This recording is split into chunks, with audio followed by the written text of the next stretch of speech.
Hello everyone and welcome back to our channel Survive the Shows. We are joined by the star of the popular TV show Take Two and The 100. We are here tonight with our guest Xavi de Guzman, who portrays Berto Vasquez in Take Two and Knight in The 100. You could also may know him from many more projects. Welcome Xavi and thank you for being here today. Thank you for having me. So fun. And let's begin. How did you approach the challenge of portraying Berto Vasquez? Berto was an interesting character because Berto was who I was in high school. Um, I was always on the computer. I was very tech oriented back in high school, and I was always curious about how, you know, computer programming and hacking was a thing. And so, and his character also just kind of being, he didn't really know how to communicate with like girls yet as well. So and then that was me in high school as well too. I didn't really know how to, you know, be smooth or suave. I was so that was fun going back to, you know, that that memory of me and channeling that to bring out who I felt Berto was. Yeah. And how did you prepare for the role and immerse yourself in the mindset of the character? For that, the preparation was a lot of memorization in the script. Um, for cop shows, especially, there's a lot. I'm not a cop. I don't, I don't understand a lot of detective lingo and what types of terms that they use whenever it comes to fighting crime. So studying the script was very important for that role. Um, as opposed for the character, I think I was easily able to tap into that character, but just making sure I knew the script inside and out was very important for me. Great. And were there any specific moments or chance that you find particularly challenging or rewarding to perform? Challenging, not so much. The cast was amazing and very helpful, very generous, but rewarding. There were so many moments as an actor um, that helped, I guess, better myself, where it was my first big project and I got to work with Eddie Cibrian and Rachel Bilson, who Yeah. I used to watch growing up. So getting to see their process and how they study their scripts and lines was very reaffirming for myself because as an actor, we're so insecure. We never know if we're doing a good job. Even if you tell us we're doing a good job, we're always like, "Are you sure? I can do it again." But seeing how they work and then seeing how they ask the same questions showed me that I'm doing the right thing. So it's only a matter of time and patience where as long as I keep doing these things, opportunities will come, opportunities will show up. So I just need to remind myself that I can be a lot easier on myself because it happens to everybody. It's like even for me when I wanted to know all of my lines, seeing them know they know the lines, but then at the same time they know when to change up the lines. Okay. That was also something that was very helpful and I learned a lot from. So just seeing how they were on set professionally was it was a master class. I learned so much and I couldn't be more grateful. It was when it comes to rewarding, that was the rewarding part of it was just knowing that every day on set I was learning something new. Great. Mhm. And how did you go about researching and understanding the background and motivations of your character? For that, that was more so just being able to be in the moment, understanding my character because there's not really anything I can look back from. Luckily, we had the writers on set as well as the executive producers on set where I can ask them questions where if I needed to know history and backstory, then they would know best on, which way to direct me because they had visions for future episodes and stuff like that. So that was really helpful. Yeah, great. And did you draw inspiration from real life individuals or other fictional characters to shape your portrayal? Oh, Berto is me. Like that's when I say Berto was me in high school, Berto was me. So it was just about remembering how I was back in the day, how I used to even have conversations, the way I would sit, the way I would lean. Like I channeled my high school self for that. Okay. And how did the character evolve or change over the course of the series? And what were the factors that influenced that development? Um, One big thing that helped influence how I was so with Berto, he became more confident as the season progressed. And what really helped with that is I got to work with, you know, Eddie so much more, which allowed me to be more comfortable around him and to make bolder choices. Because I remember there's one episode later on in the season where I get to yell at him. I'm mad at him. But then it's like, how mad can I get?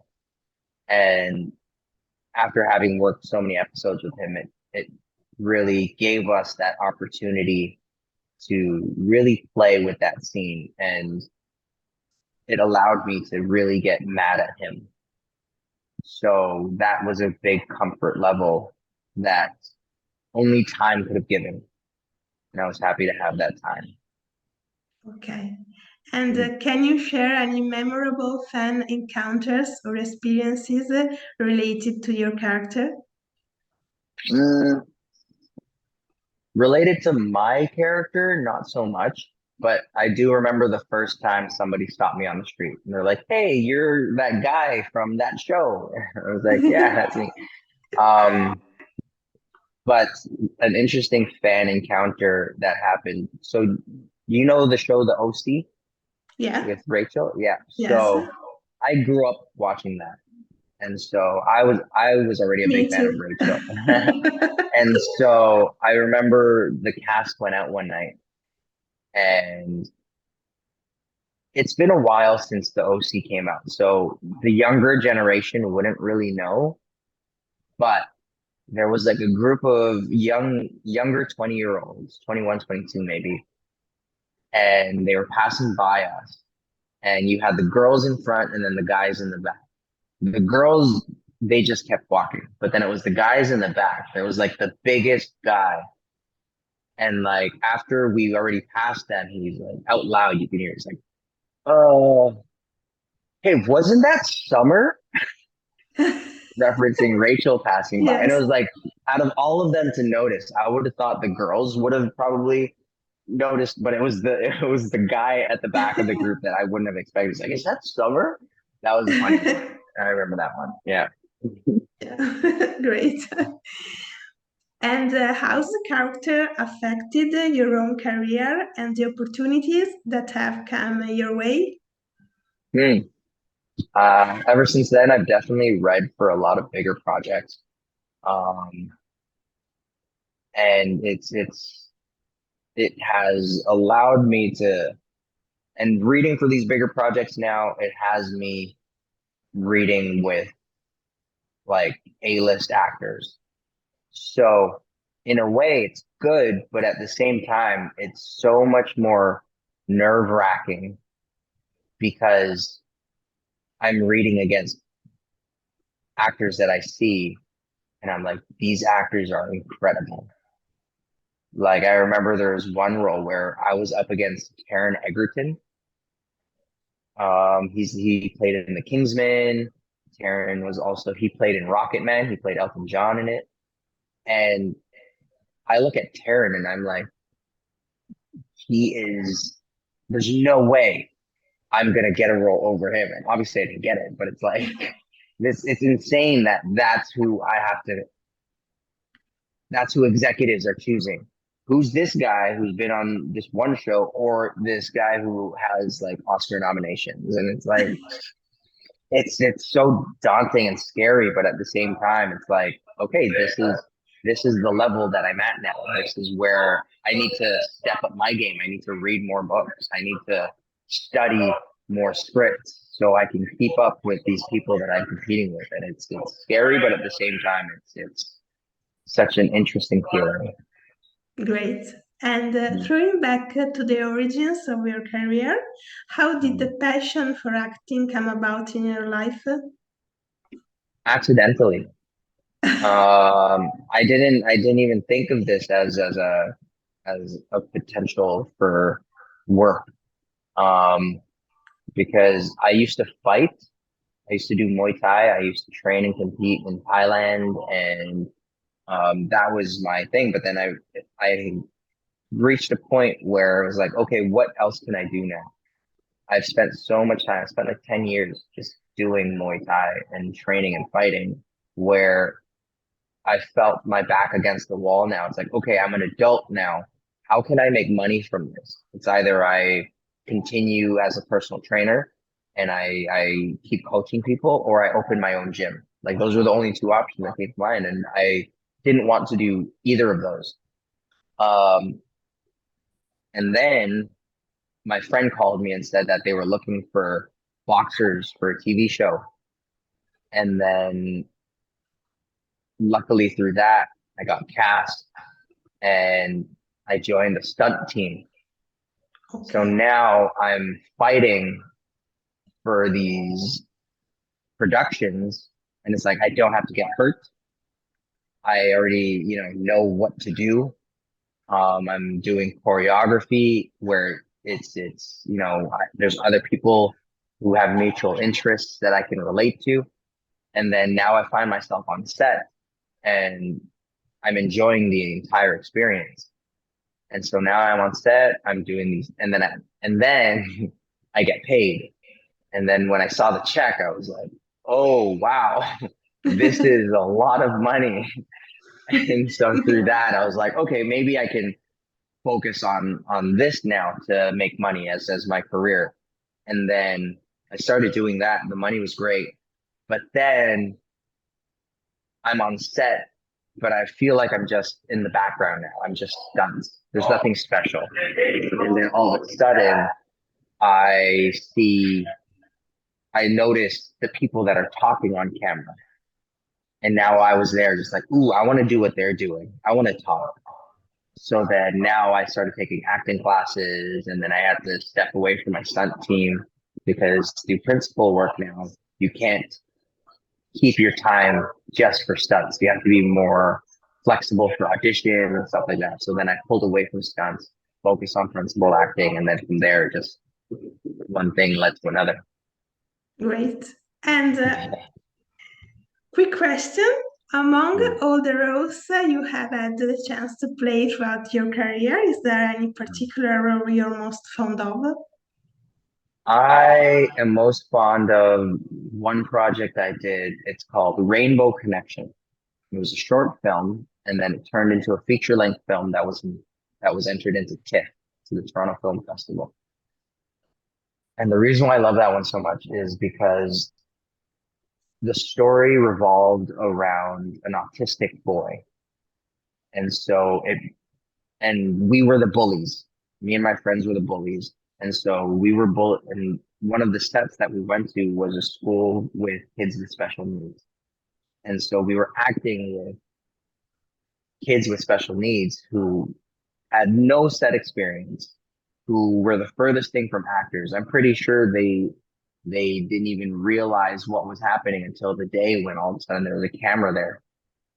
Um, and meeting all of these beautiful people, beautiful souls, and it's such a shame how society has put a stigma on people with autism. But I learned so much from them as an actor, because as an actor, our job is to stay present, to be present. And when we're in acting school, when we're in studios and we're learning things, it's so hard to just be present. But then you have these children there who don't even realize that there's filming happening, but they're in a scene and they're present. And I remember there was this one scene where we had to bully this one kid. It was lunchtime, so we took his lunch and we walked away. And so the first scene, they put a tray of food in front of him, and he was ready to eat. He thought it was lunchtime, and then they call action, and then me and my friends walk up, and we take his food, and then we walk away. And then he looked sad, he looked angry, but he also looked confused because why did these guys just take my lunch? And then they call cut, and we reset. We put all the food back. It's like, what just happened?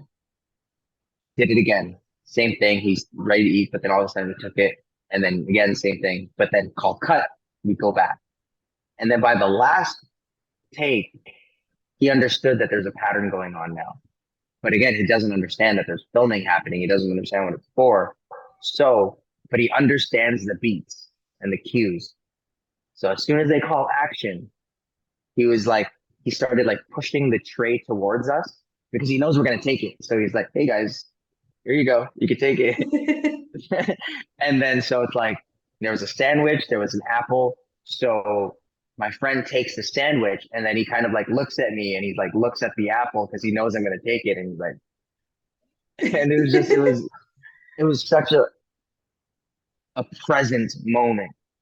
Right. And to see how he reacted to it, where his progression through the amount of takes that we did was beautiful. Because again, he doesn't know that this is going on film. He doesn't know that there's an editing process. He doesn't know all that. All he knows is in this moment, when he calls action, these kids come over, somebody takes the sandwich, the other person takes an apple, and they walk away.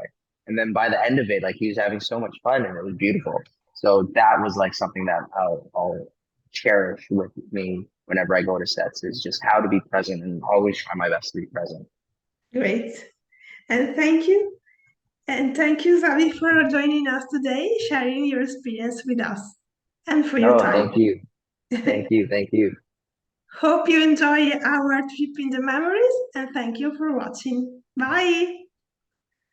Ciao.